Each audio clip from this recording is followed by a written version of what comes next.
Welcome to the Awakened Goddess Show, your source for inspiration, wisdom, and personal discovery. The place to learn from a diverse mix of mentors, metaphysical experts, spiritual leaders, and best-selling authors from around the world. I'm Angela Wilkinson, intuitive coach and founder of the Awakened Goddess Academy. Join me as I explore the minds of my masterful guests while they share powerful insights and easy-to-use tools you can start using right away. Now, let's tap into the energy of the Awakened Goddess and be enlightened by today's guest. Lindsay Pera's corporate career encompasses management consulting, financial services, and technology. But in 2004, she left Silicon Valley to move with her family to a beautiful multi-generational homestead on the central coast of California. Lindsay wanted to live in a world where appreciation flows freely, kids play outdoors, and lemons are in season year-round. As a mystic mama, tech entrepreneur, and wellness inspirer-in-chief, she's a sought-after contributor and motivator on all topics health, healing, and transformation. When she's not extolling the virtues of self-tracking or resonance-based business, you can find her knocking almonds and generally getting her gratitude on. Lindsay's new paradigm business community, the Mystic Society, is a safe haven for entrepreneurs weaving magic into their work in the world. Now let's welcome Lindsay. Hi, I'm your host, Angela Wilkinson, and welcome to this episode of the Awakened Goddess Show, where we co-create powerful and deep conversations on the leading edge of consciousness. And today I want to welcome Lindsay to the show. Welcome, Lindsay. Thank you so much for having me. This is a treat. Yes. So I've been trying to get you on the show for a while. So it's so exciting to have this time to finally chat about the magic triangle and mystic manifestation and the best part, the magic of money. Yes. I mean, I don't know about the people that are watching and listening, but that is one of my favorite topics, and I know you are passionate about it. So this is going to be a really good conversation. Yes, I'm really excited to be with you.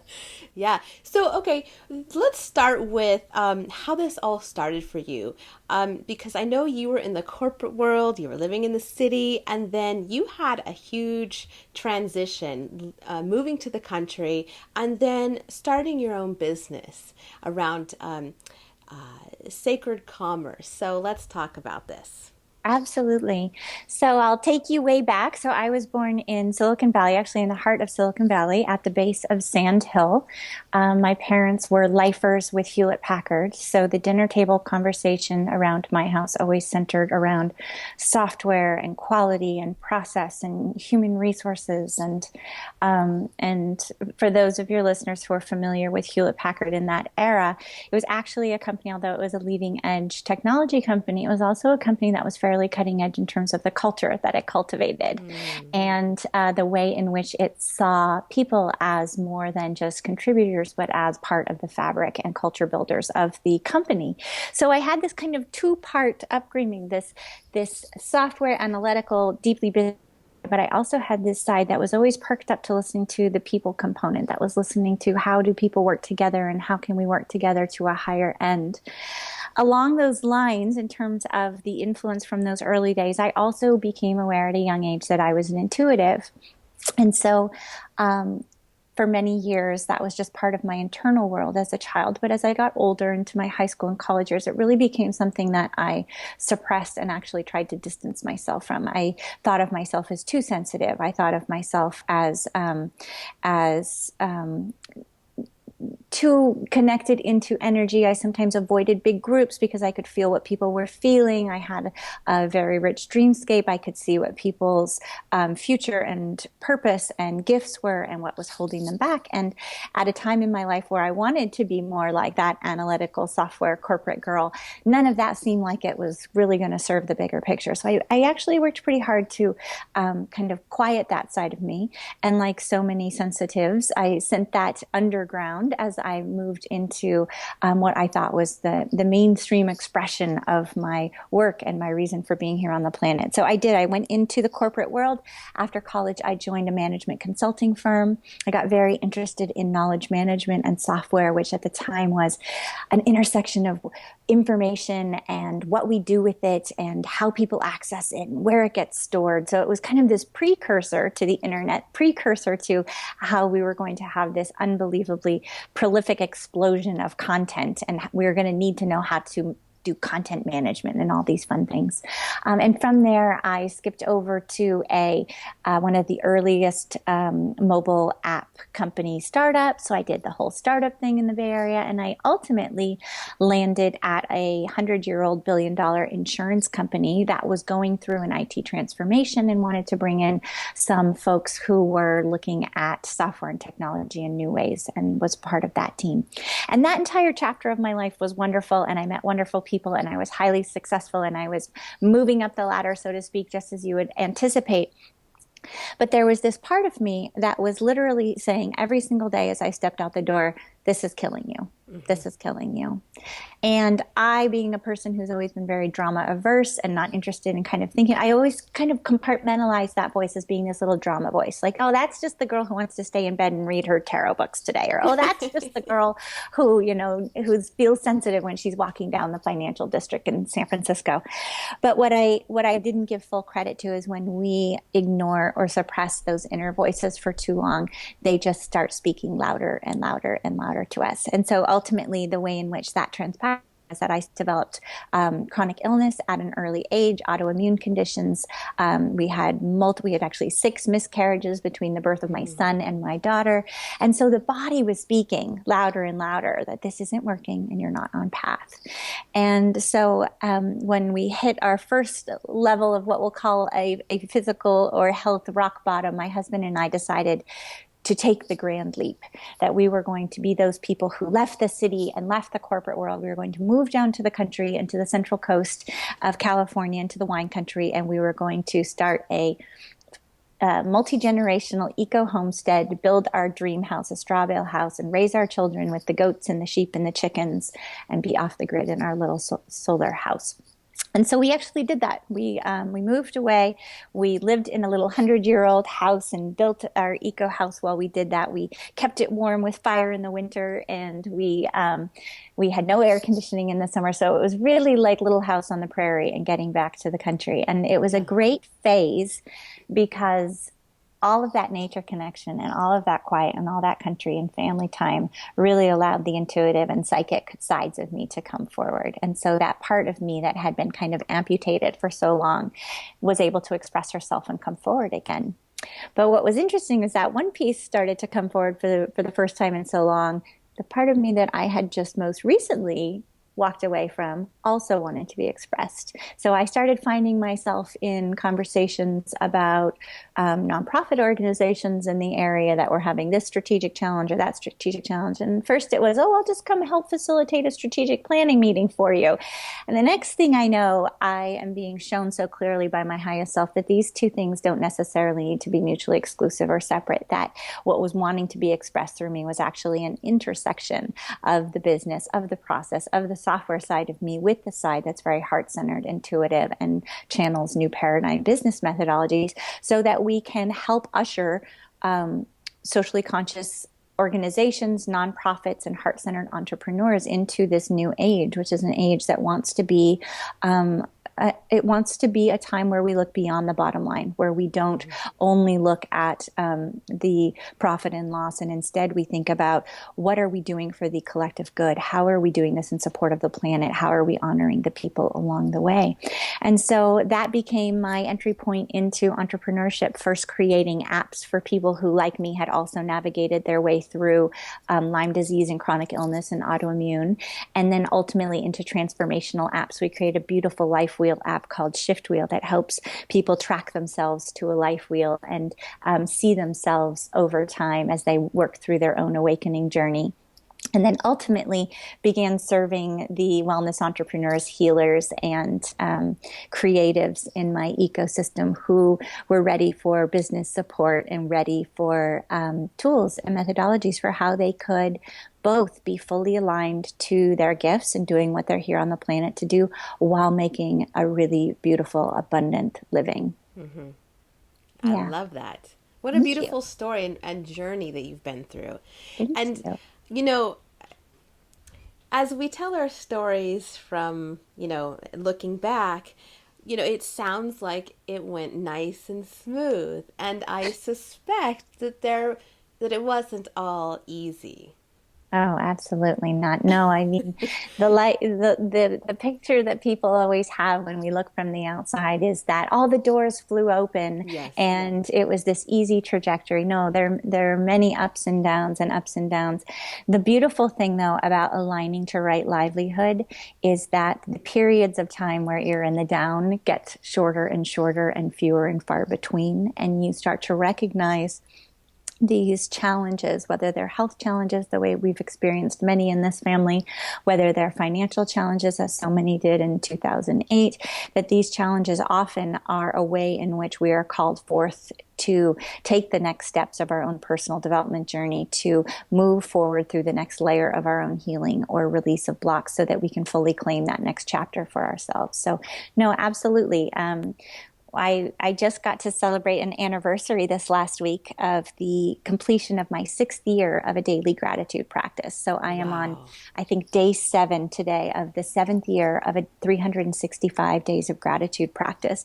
And that practice was born in probably what was the darkest moment of my last decade. My youngest daughter was born with severe neurological impacts. And for a long time, we didn't know what was going on. We didn't know if she was going to stay. And we were in a phase of kind of rapidly going from health practitioner to children's hospital all over the state. And along the way, my own health was really deteriorating. And we were just kind of at our own truly rock bottom. And there was this moment we were driving up, I'll never forget, we were driving up to see a new specialist at Stanford, and the sun was setting out over the Santa Cruz Mountains as we were heading north. And it was just a spectacular sunset. And the kids were in the back, and we were all together in the car. And I felt like death. But in reality, I looked out at that sunset and I thought, well, there's that. As long as we have that, I mean, how bad can it really be? And in that moment, I took a picture of that sunset and I said, if I could just string together moments like this, then whatever come what may, it will all be okay. And ultimately, that's what ended up happening. One gratitude moment became the next and the next and the next, and it had this first step for me, which was a public accountability piece of posting it on a social media platform on Facebook that at that time I really hadn't used much. But what has evolved out of that has been a really deep appreciation, not only for the ritual of a daily practice, but the unbelievably potent magic of gratitude itself to usher in that ease and grace we talked about as you're navigating the ups and downs of your journey. Mm-hmm. Mm-hmm. Yeah, I saw that you were doing this on Facebook, and it inspired me to start my own. Now, mind you, I have probably only made like 30 days, but It's I great. tell you, I have a new appreciation for gratitude and practicing gratitude because I was finding so many things I was grateful for, and Yeah. it was really making me super excited to every day, like, what am I going to write on Facebook? What's my gratitude? Because there was so many things, and it was just like, wow, there was definitely some power there. Oh, absolutely. And I think what's lovely about it is gratitude isn't something that we're meant to think about. It's something that we're meant to experience and feel. And if you develop a practice or you cultivate a practice around that, what's beautiful is not only are we bringing our awareness to it, and of course we all know what we bring our awareness to grows, so we'll experience that more, but we also then widen that threshold to where the experience and the physiological benefits of experiencing the gratitude actually start to snowball. So Mm-hmm. that feeling you're describing already just within 30 days of there's so much to be grateful for actually becomes like this heart opening, mind blowing, universe expanding way of walking in the world. Yes, It's just truly lovely. yes, definitely. So I want to hear what the magic triangle is. Yes. Okay. So one of the things that I delight in talking about most in the Mystic Society and in New Paradigm Business is this idea that magic is not something that's external to us, and that it's something that we are actually pre-programmed for. It's part of our original instructions, and it's part of what we're wired in here to do. And yet, I think in these days and times, we think of magic as being something Disney has the corner of the market on, or something that only children believe in, or it isn't real. And I really subscribe to the belief that you can see absolutely everything in life is magical or nothing at all. And if you're going to choose one or the other, and you were to take that step of willing suspension of disbelief that it's all magical, then what could that look like for you? What could it be to fully trust? What could it be to not only maybe loosen your grip on the wheel, a steering wheel of your life, and hand it over to the divine, but maybe also, you used the word at the beginning when we started, co-creation, which is one of my favorite words. Mm-hmm. What if we were to even go beyond just saying maybe it's true and actually begin to co-create? What could that look like? And so I delight in offering trainings and running a community that is all about looking at the ways in which we bring magic into our lives. And so the Magic Triangle is a methodology, it's a framework, and it is a triangle, which is nice because it has a lovely shape we can all identify with. And within that triangle, there are three main points. At the top of the triangle is our intention. And if you study Wicca or any of the ancient divine feminine alchemist approaches, they would probably tell you that your intention is 99, if not 100% of the magic. Mm-hmm. And I think that that can be true. But in this modern day and age, I see a lot of people who get stuck in the creative visualization brain space of manifestation and magic, and they have a really hard time bringing it down into form. Yes. You've got beautiful practices, a full open belief system. They release the blocks, and yet they're still having a hard time bringing it into form, either through experiences, opportunities, or especially money. Yes. And so it began a quest of how could I help people experience manifestation, not just through the joy and the peace of the experience emotionally or mentally, which is wonderful, just like we described with the gratitude practice, but actually bring that down and into form. And the Magic Triangle helps us do that. So the intention lives at the top. In the bottom left corner, we have the container. So the container is that which you run your intention through. So your container could be abstract and broad, like your entire life is the container for your soul's expression. Or it could be really specific, like your website is the container for your online business. And then the third point on the triangle is creation. And this is where we get involved. And there's two main components of creation. One is the steps we take, the actual work that we do. We call it in our world aligned action. We talk about it from this sense of sometimes it's like the Buddhist phrase, chop wood, carry water. I mean, this is the thing where we get up, we do something, we send those emails, we have those client calls, we create that opt-in or that book, or we paint that picture. But then there's one that often gets left out on the creation side, which is the alchemy. And that's, well, what are we doing to take that an extra step? What are we doing to invite that magic? And how does that then begin to infuse the entire triangle? I just had the unbelievable privilege and blessing of leading a mother-daughter mystic retreat this last weekend. And this is the first time I ever brought the Magic Triangle to a group of children. And we had daughters, women, and their daughters, the kids ranging in age from 6 years old up to just about to turn 18 years old. And when we did this little exercise on the Magic Triangle, I really didn't know how it would go, because as I teach it to adults, we often get questions about, well, intention I'm pretty clear on, but not sure I completely understand the container part. And can we talk more about the aligned action? So the first thing we did with these kids, I said, okay, everybody pop up, look around this place, see if you can find a container and come back together. I'll give you a minute. And the kids just jumped right up. There were no questions. One had a Tupperware in her hand, one had a glass, one had a basket, one had a nest. I mean, they got it instantly. Yeah. And they came back and they had their containers. And I used a vase. So I was kind of able to, to hold up a vase and say, if this is the container, for this magic that you are making, what is the intention? And of course they say, well, it's to hold flowers. Right. Okay. And what is the actual container? Well, it's the vase. Absolutely. Right. And then what is the aligned action that I would take? And they said, well, you'd put the water and the flowers in the vase. I'm like, exactly. And I said, well, what about the magic? And what about that alchemy step? What would that extra step be? And it was actually the littlest one who said, well, you would arrange them and you would put it in a pretty place. And of course, that is a perfect example of that little extra step we can do, that beauty way or that sacred space that shows up in the alchemy. And I said, well, and if all of those things are in place, like the magic triangle teaches us, that intention, that container, and that action, what is the magic that gets produced? And they all just said, beauty. Like, there we go. So it was a nice little example of what can come. And when we're talking about magic in the context of business, beauty is valid. It's super important how we experience it. If we experience joy, if we enjoy our days, if we enjoy our client experiences, letting go of this idea that work has to be hard or you have to abdicate your self-care and instead inviting beauty. But there's a lot of other qualities to magic that support us in modern day business as well. Opportunities coming our way.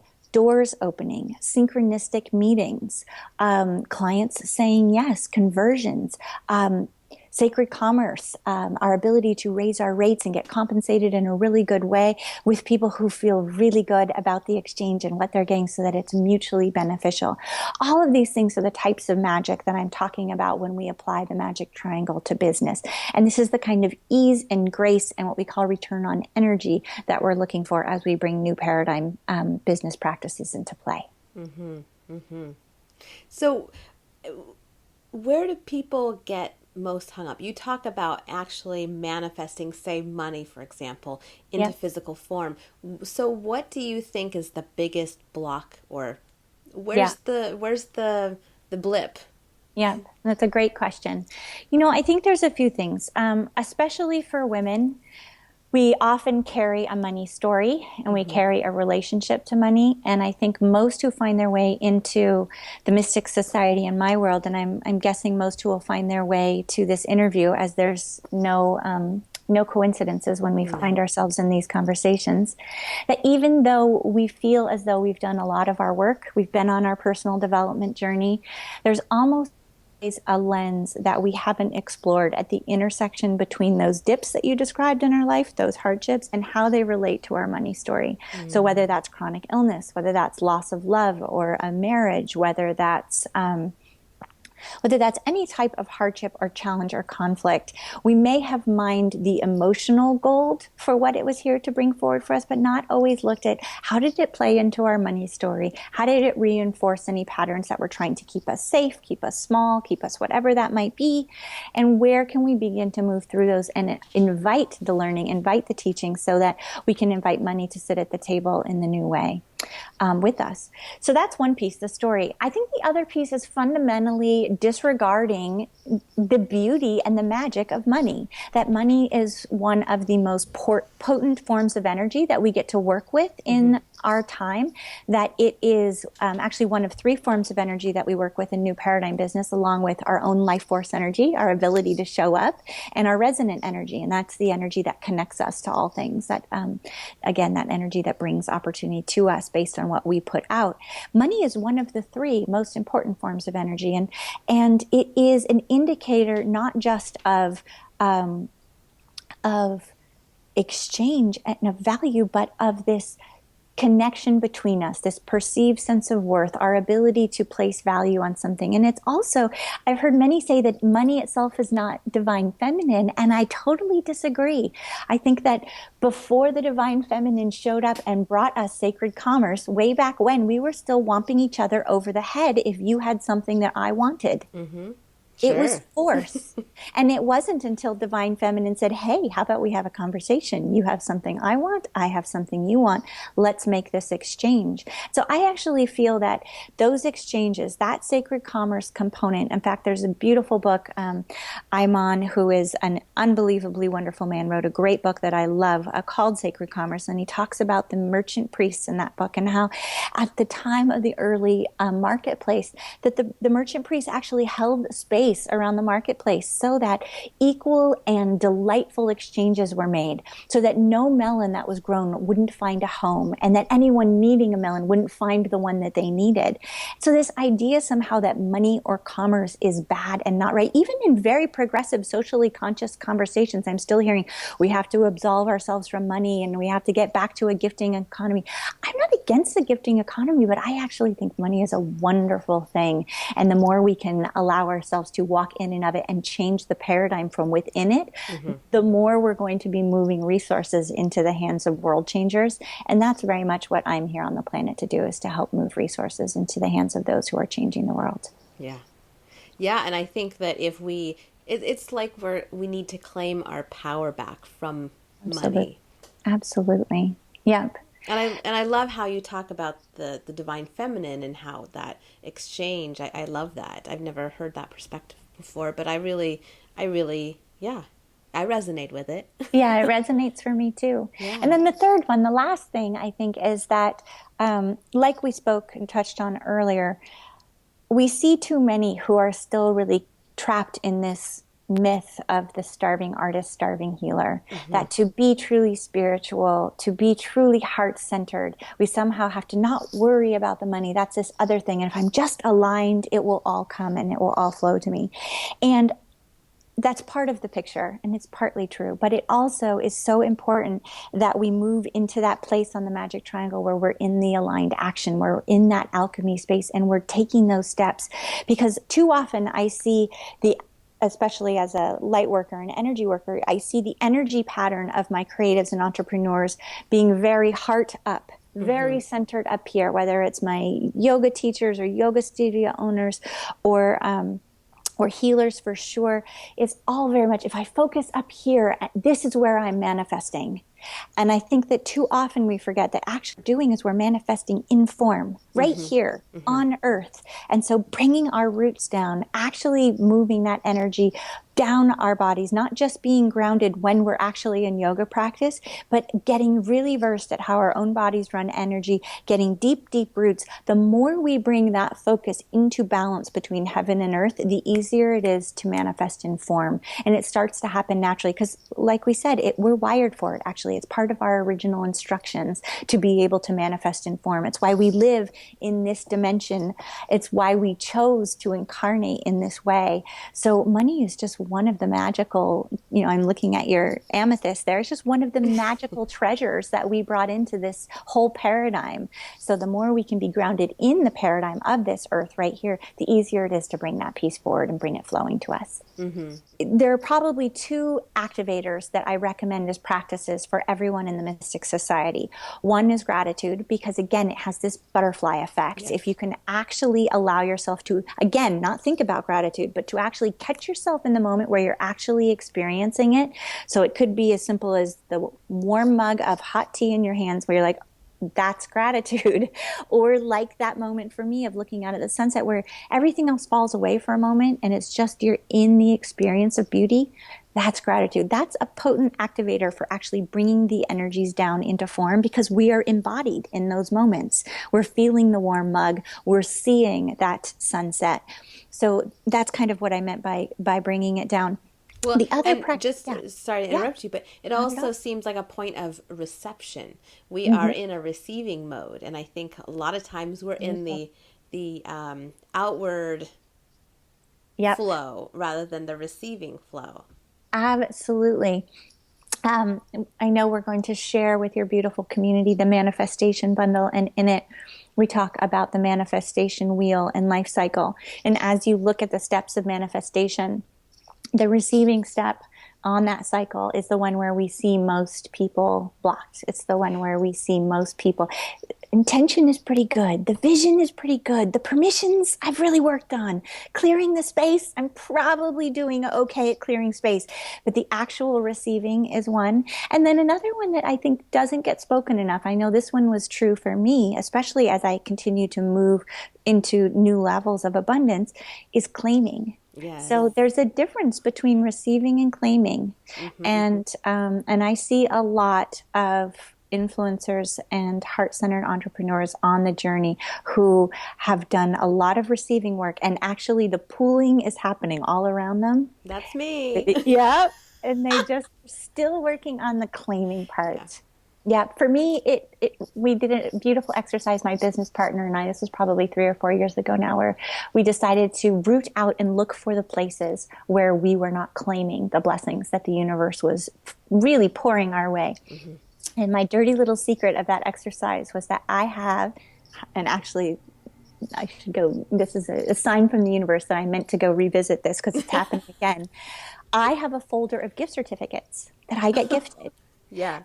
And I'm so blessed. I'm so grateful for all the love that I receive. And yet I have this great place where they go in my office, and I put them in and I never take them out again. And I added them up in this one day, and it totaled thousands of dollars, from everything from a $5 gift card to Starbucks, all the way up to a flight around the wine country with a picnic lunch. I mean, it was amazing, these things. That's a perfect example right there of how I had received them with gratitude. Thank you, how wonderful. Yeah. But not really claimed them because I didn't actually choose to use them. I didn't actually get the beauty or the experience out of them.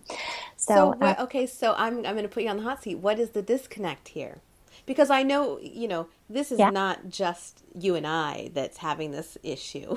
Of course. We're having this on behalf of all the spiritual entrepreneurs and other people that have this area that is challenging for them. Claiming it. Owning it. Yeah. Claiming it, owning it. There's a lot to that. I mean, it starts to get really edgy when you start to look at the claiming piece, because especially if we've made it all the way around that life cycle, we've gotten pretty good at listening to our intuition. As we've developed these muscles, we've gotten pretty good at identifying what works for us and doesn't work for us, about what we want it to look like. And the universe doesn't always send us things in exactly the form that we thought it was going to come in. So sometimes we are doing this even while we're receiving. Like, oh, that's nice, all those interview opportunities, but it isn't Oprah. Or, oh, that's nice, all these gift certificates, but I still want to get to Paris. And what we forget is that it's the yes and to the universe that helps that flow continue. Mm-hmm. Now, another side of it, and I'd love to hear if this is true for you as well, is it also takes us into the step of our personal development journey where we have to be comfortable in our ability to be discerning and to say no.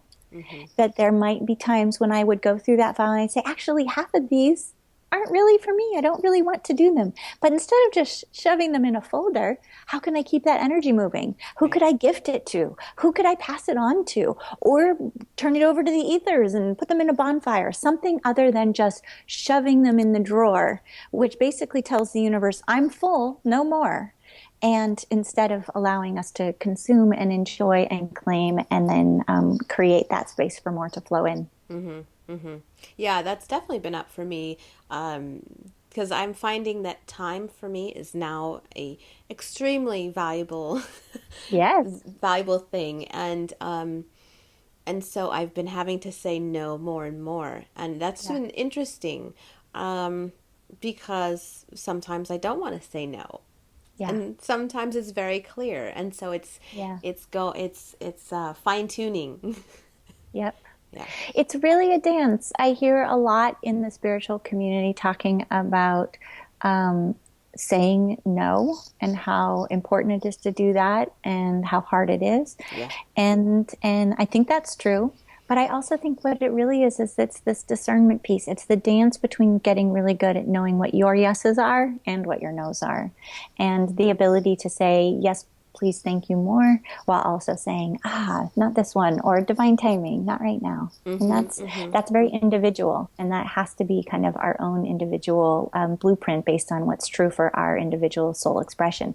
It's not going to be the same thing for one person to the next to the next to the next. The other kind of practice that I recommend everyone in the Mystic Society do is something we call plus nature, because probably the most potent and rich landscape through which we can begin to experience magic, and one that we all have access to, is nature. And so plus nature is intended to be a way in which we can think about nature connection in a way that honors all the things we're already doing. So if you're already meditating, consider taking your meditation outside. If you're already hopping on the treadmill, consider taking that walk or that hike outside. If you're going to be talking on the phone, what would happen if you just stepped outside the door with the phone? And and I even talk about, if I'm bumping up against a client or a mindset where it's like, Lindsay, there just is no time. And I promise you, as a mother of three and a homesteader, and my husband is a firefighter, so he's off for long periods of time, I know what it means to feel like you don't have time. But here's one I say, we all brush our teeth. And so, what if we were even to just take a moment while you brush your teeth and take yourself outside? Even if you are in the city, there are parks, there's benches with trees. Even if you are in a cold climate where you can't actually be outside, just bringing your chair to the window and turning your face to the sun. We are also wired for this connection. And again, it's something that brings us into the embodiment of being in form. It brings us into our grounded self. It brings us into gratitude. And that's kind of the secret sweet spot for getting those things that are standing in our way to begin to fall away without us having to think our way through, and instead be guided through, such that the good stuff can flow more easily to us. Mm-hmm. And even just simply looking up at the sky. Yeah, We are, absolutely. yeah, we're tiny in the cosmos when we kind of step outside of ourselves. So true. And it's so powerful and so potent. And the more connected we get to nature, the easier it is to manifest and to make magic. Just look at this beauty way behind you. Look how many natural elements you've brought in. These are talismans and signs to us of the beauty and the wonder and the magic that is in this unbelievable paradigm and planet that we came into. And so, yes, stepping outside, taking that moment to pause, trusting that, if you're walking your life as this nautilus or the wheel, that everything is connected. And so I promise you, just as much magic will be made by you taking a walk as will happen with 10 more minutes on Facebook, maybe even more. Yeah, because you're stepping into, in more into the quantum field. And so then you allow those opportunities to show up. And it's Absolutely. more fun. It's more It fun when you is. step out and allow room for magic to happen. I mean, Absolutely. yeah. Yeah. So when someone feels like they're doing all the so-called right things, but they're still feeling blocked in terms of that receiving the money and having that exchange, where do you look? Like, is there a real common place that people get stuck? Yeah. Yeah. So in right livelihood is a concept that has come from lots of ancient cultures, but the gist is that you have a sense of who you are and a sense of what you're here on the planet to do. And in a modern context, a new paradigm business context, it's also you're being compensated really well to do it. So it's this combination of three factors, the framework that we use.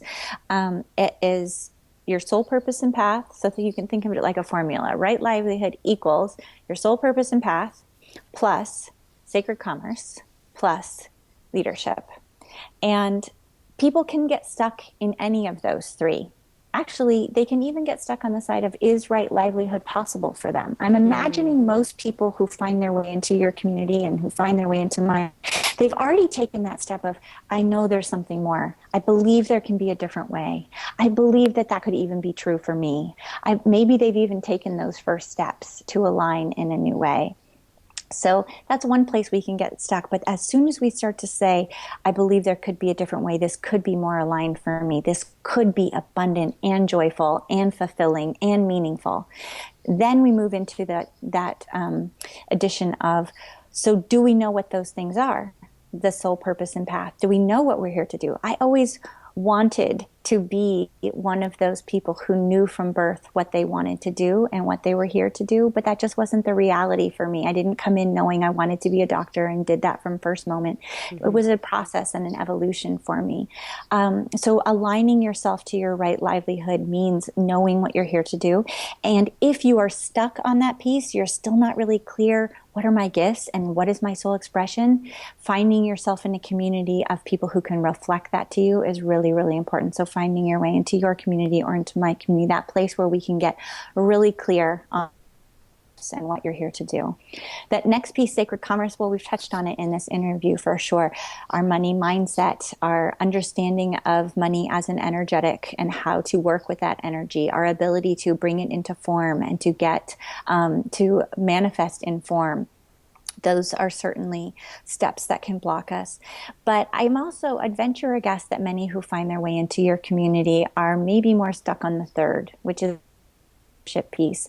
And this one is very ancient and very can be very scary for many, which is in order to claim our leadership and to expand in the world, we often have to be seen. And we often have to be willing to stand out on that limb or speak our truth or be seen in this light. And as healers and as new paradigm thinkers, that hasn't always been a safe place to be. Literally, within just the last few hundred years in this country, it was not safe to be that person, to be a new paradigm thinker.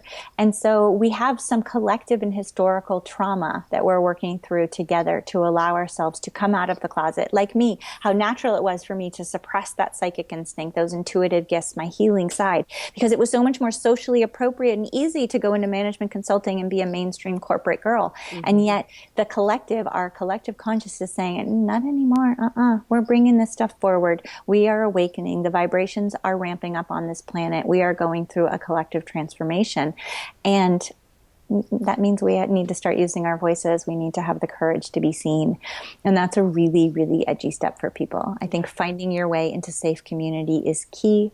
Having people who have your back in those moments where you look around and feel like you're all alone, like, what am I doing? It's edgy. We have to bump up against this thing of, is it real? Is it not real? Is manifestation legit? Like, is it crazy to talk about magic? And so I think the more we demystify it and remind ourselves that there is magic around us all the time, that our ability to breathe, to turn oxygen into life, to create song, to create beauty, to experience love, that is just as valid and potent as our ability to generate an income and make money and to affect the kind of positive change and freedom in our lives and the lives of our tribes, our clients, those who are the patrons of our art in whatever form that is. It's edgy, but it's what we're being called forth to do. Mm-hmm. Yeah, that one's, I know that I have some area that I could... We can all stretch into that. Yeah, definitely. It's like what comes to mind is the Fool of the tarot deck. Right. It's like when we're a leader and we're on the leading edge, then we're here to express things that have never been expressed before. Okay. And it's like you start doubting it's edgy. What you're saying. It's like, can I really back this up? Right. It's edgy. I know. Is it okay for us to talk to our crystals? And do I really want to put that on YouTube? It's edgy stuff. But it's also, the more we look around, I just went to a very mainstream business conference, probably the first time I've been in a more traditional corporate-y kind of conference since I left the corporate world. And every single breakout, I felt myself kind of saying, well, what's the story I'm going to tell? How am I going to show up in the circle? And every time I allowed myself to say, I'm a business intuitive and I am X and Y and Z, the whole group would go, oh gosh, that's really interesting. So am I, or I'm a healer too, or that it's happening everywhere. And the more we allow ourselves to be seen and to speak out, the more we find our tribe and the more we're reminded we're not alone. Yeah. We're all just in hiding, or we have been in hiding. Yeah. We're coming out of the closet now. Yeah, definitely. So let's talk more about the resonance piece. Like, how do we know that we are resonating with what it is we're doing, or we attract certain people to us, and they're a reflection of kind of where we are in process. So, let's talk about this resonance stuff. Okay. I love resonance. I'm I mean, the word itself, you can feel the energy in it. You feel it when you speak the word. It's something that we experience through our body more than we intellectualize. It's a gesture to the energetics that exist in business. And so it's one of my favorite words. How you know you are resonant is one thing, but more often than not, it's easier to tell when you aren't. And that's when we really see kind of chronic, habitual burnout, grief, the feeling that we are Sisyphus. You're pushing that boulder up the hill every single day just to have it roll down and you're not seeing the traction. We see entrepreneurs who have stretched themselves, not just their resources, but their selves really, really thin. When I see people who are walking in the world in that way, I just want to push pause. I want to wrap them in a quilt of love and give them some warmth and say, we are not taking another step until we get to the bottom of your resonance. What is going on? What are we actually putting out in the world? And how can we see where we might be stuck? Because if we are not getting that return on energy, then we are asking of ourselves a depleting formula that is not going to serve us in the long run. Right. We see this way too often. I was going to say, that's just like rampant. Yeah. It's rampant, right? Yeah. It is, absolutely. So this was one of the first new paradigm business methodologies that I channeled. This was an exciting time in my career, right at that point where I was having that, intuitive awakening. It was really coming on strong while allowing myself to walk in the business world again. And I was brought on as a consultant with an organization that I'm super passionate about called the Eight Shields Institute, working with a man named John Young, who leads a global movement around cultural repair, community repair, and deep nature connection. Just an amazing movement. Nice. And they had just taken one of their first steps into online business in a new way. What had been always community and in-person workshops in schools, they wanted to bring a training out to the masses. And they went through a huge strategic, 2-year strategic process, and then a rebrand, and then the course creation, and a gigantic platform. And went through all of these steps with a beautiful budget and top quality everything, and they put this product out to the world and their list. And not only was it not well received by their true believers, but it turned off their true believers so horrifically that people were jumping ship, people were hopping off the list, and everybody in the organization was stunned. We just put so much love and heart and energy into this. Where on earth did we go wrong? And so the beautiful thing about the intersection of intuition and business process and knowledge management was, at that time, my job was really just to ask the questions and to listen. So there were a lot of questions we were asking. And Spirit started to respond with answers. And one of the things I channeled was a resonance model, which is an acronym. It's ACAR, and we call it the ACAR model, or the resonance model.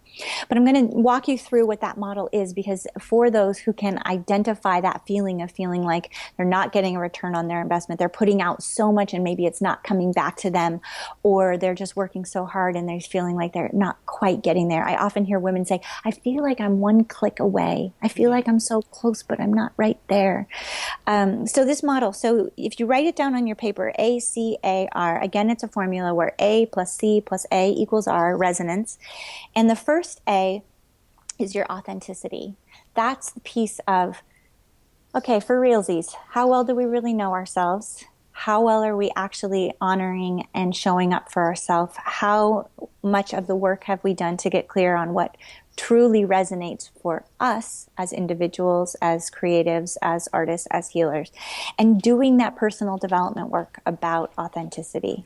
And I'll cut to the punchline here a little bit too, to say, I see people go through this exercise, but who are also healers and awakening, to use a word that is so pervasive in your community.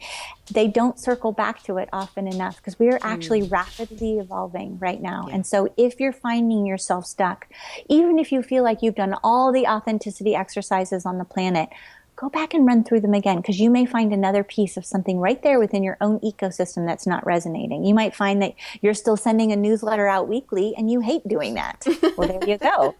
We've got a problem right there. How can we refine that so that we're actually back in line with your authentic truth? So it's an iterative process on authenticity. Here's an edgy one that ties into that being seen in leadership piece, the C, which is the next piece in the equation. That's our congruence. That's are we actually able to show up in the world the way we're showing up here? We all see this in cases where it breaks down, like the guru on stage, where there's one pretty picture on stage, but then behind the scenes, it's still whiskey shots and coffee and no sleep and whatever, because they're driving themselves, but then it's mindfulness on the front of the stage. And so when that congruence is off, we feel it. We feel it in ourselves. We feel it as an audience. We feel it from a mile away in our friends, for sure, our sister friends. It's so clear. We don't always notice it in ourselves, however. So it's really important to look at, how are you showing up in the world, and is it congruent with who you are? It's the coming out of the closet. It's the allowing yourself to really be seen for who you are and what's true, using your own language, using your own beliefs, creating your own thought leadership. This is the congruence piece that allows us to really start bowing the vibration out in the world to match all that good work that we're doing on the inside. So I want to ask about this one specifically. When someone has trouble communicating the value of what they're offering, they always say, talk about the benefits. So when someone is having, it seems like this would be where this is having an issue with the congruence, because maybe unlike the person that you just talked about, the guru, maybe they're doing the flip side of that. Maybe they're doing all this incredible work, but they're afraid for some reason, or they're not able to communicate just how powerful or valuable it is. What would you say there?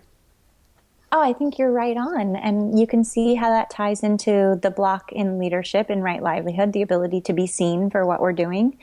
I think it also ties into the piece of not just telling people the benefits, be the benefits, live the benefits, model the benefits. All of those things are far more resonant and infectious than anything we would write on paper and tell. If you can first be it, people will be asking you what you're doing. I promise you. If you allow yourself to be it and to be seen being it, there will be a process of, oh, will you tell me more? That's what I'm talking about with the returns on resonance too. This sense of, you're not just having to put out, you're starting to receive. We talk a lot in our world, in the mystic world, about the life wheel, and the way using a wheel for our business or our life helps bring in elements of magic. It's one of those containers that we use a lot. And I talk about resonance from the direction of the West a lot on that wheel. Because if you, especially being a coastal girl living in California, if you drive up the coast on any given evening at sunset, you will see people pulling over their cars. These are people who are too busy to do anything, with cell phones in the cars. I don't have time to do whatever. But they will pull over or stop to look at a sunset. So they're overriding this story we have as a collective right now, that we have no time for anything, because they are called to this moment when the sun is setting. Nobody has put up a billboard, sunset tonight at 6:50. The sun is not marketing herself for this moment. She is modeling for us the truth of resonance of being in her beauty and being in her light. And when we can do that in our marketing, that's when things start to get really, really fun. So if you are that person who is doing it, experiencing it, who is actually experiencing the gratitude, it's benefiting you, ask yourself, are you really modeling and speaking what's happening? It might not be a sales page. It might be a heart-to-heart post on your Facebook page saying, this is what it feels like after a workout, or this is what it feels like when a grid is really running the energy for a client, or whatever that might be in your world. I love that. Starting with the being it, I think, is really far more potent than even the language. I've seen terrible sales pages that convert terrible by traditional online marketing standards, but they run tremendous energy and they convert beautifully because they're true. Yeah. They're just true. And then I've seen the inverse too. You could put every consultant in the world on the job for the most flashy, beautiful $1 million sales page ever. And if it's not true, people are going to hesitate because we feel it first. We pick up on the energetics first. Right. So then this last piece of the model is the alignment. And this one ties into your question too about telling people the benefits, showing them who you are, and being able to convey that authenticity, which is, how well are you aligned to who you're talking to? And so this does have an element of, ideal client or client avatar or whatever language you're using. Do you know who you're talking to? But it actually goes a little bit further than that. Alignment to me is, are you talking to the people that you are here that you're meant to talk to? Are you talking to the people that make you so grateful you're alive and get to be talking to them? Are you talking in the way that's right for you? Are you aligned to, I know people who have made money for years as speakers and they don't like public speaking. And it takes help and a hand to get over to, could it be a podcast? Could it be a book? And there's a permission granting that has to happen for them to bridge over. And then vice versa. People who are really born to be on the stage and haven't yet granted themselves permission to take those steps. So that alignment piece has an inner and an outer and a higher quality that you want to look at to really ask yourself, am I aligning myself to those that I am here to serve in a good way, authentically and congruently and aligned? And when those things start to fall into place, when we're really willing to look at it and do the work, and I really encourage people to take their journal or take some time out to do a little strategic planning for themselves and use this model and kind of walk through where they are in their business and what they're creating, and look at this. When those things are clicking along, what we see is that, again, that magic starts to flow. When resonance is at play, again, we see unexpected engagement. Engagement is an excellent metric for resonance. In fact, increasingly, and I'm glad to finally see this shift happening in our industry, for the longest time, if you were invited to talk on a summit or an interview or contribute to a course, it was all about your list size. And so as we moved into the realm of, we have 5,000, we have 10,000, we have 20,000, whatever that might be, it was all about the numbers. It's finally getting to a point where people are asking about engagement. Do people open your emails and do they like them? That is so much more important than the sheer number alone. It's, how are you actually resonating? Have you become an influencer in your own tribe? And so we're seeing these resonance-based metrics creep in as we're starting to navigate this next phase of the journey. And it's really exciting. Yeah. And I can speak personally to that. My journey of selecting my guests, it started out to be more of a thought process and looking at it strategically. And now in the last year, it's become completely on resonance. Yeah. When I look at their stuff, it doesn't matter how many people, like I've had people on my show that don't even have a website. They don't own a computer. Totally. But and there's sometimes resonance. those are the most resonant Yes. interviews. I had a great experience also around the time of my work with 8 Shields, where it's similar to that, but a connection was made that was just not logical, but everyone was like, it's a green light, like, let's just do it. And then at the very tail end of the weekend, at the end of the conference, a person said, I'd really love to connect you to this good friend of mine. And this friend of his was one of the top influencers in the industry of nature connection and had written multiple best-selling books. And the door opened. And like, that is spirit guiding you, not based on what we think, but instead based on how we feel. And I delight in those stories. I love catching those stories because that's the good stuff. It is. And that can be the norm. Yes. Yeah. Yes. Especially when we're not going, nuh-uh. Okay, spirit, you've put this person on my radar. We're meant to talk for a reason. Let's make it happen. Yes. Let's make it happen. Yes. So you have an awesome gift for the Academy members. Can you tell us what that is? Yes, so I'm happy to be bringing forward a little bit of a dose of magic from our Mystic Society world. So I want to offer a meditation. It's a manifestation meditation that is energetically imprinted to support you around that manifestation life cycle. So to support you in getting clear on your intention and hearing your guides, get clear on that, clearing the space, clear on the receiving part, allowing the claiming, just a meditation that speaks to that whole wheel and supports our physical container, our physical vessel, our emotional vessel to receive in a good way. So I'm excited that you'll be sharing that with the crew. And then we'll also, we're going to take that a step further, and I actually want to offer you the bundle that meditation lives in so that people can maybe take a look at that visual of the manifestation life cycle and start to look at the exercises that will support them in moving around that manifestation life cycle in a good way. So we can go from having these grand visions into actually bringing them into form. Yeah. Perfect. Yeah. Well, Lindsay, thank you so much for joining me today. This was an incredible conversation. And I know that you highlighted some areas that I can see that I can step further into. So that excites me. And so thank you. Thank you for joining me and just sharing your magic with us. It was an absolute pleasure. Thanks so much for welcoming me.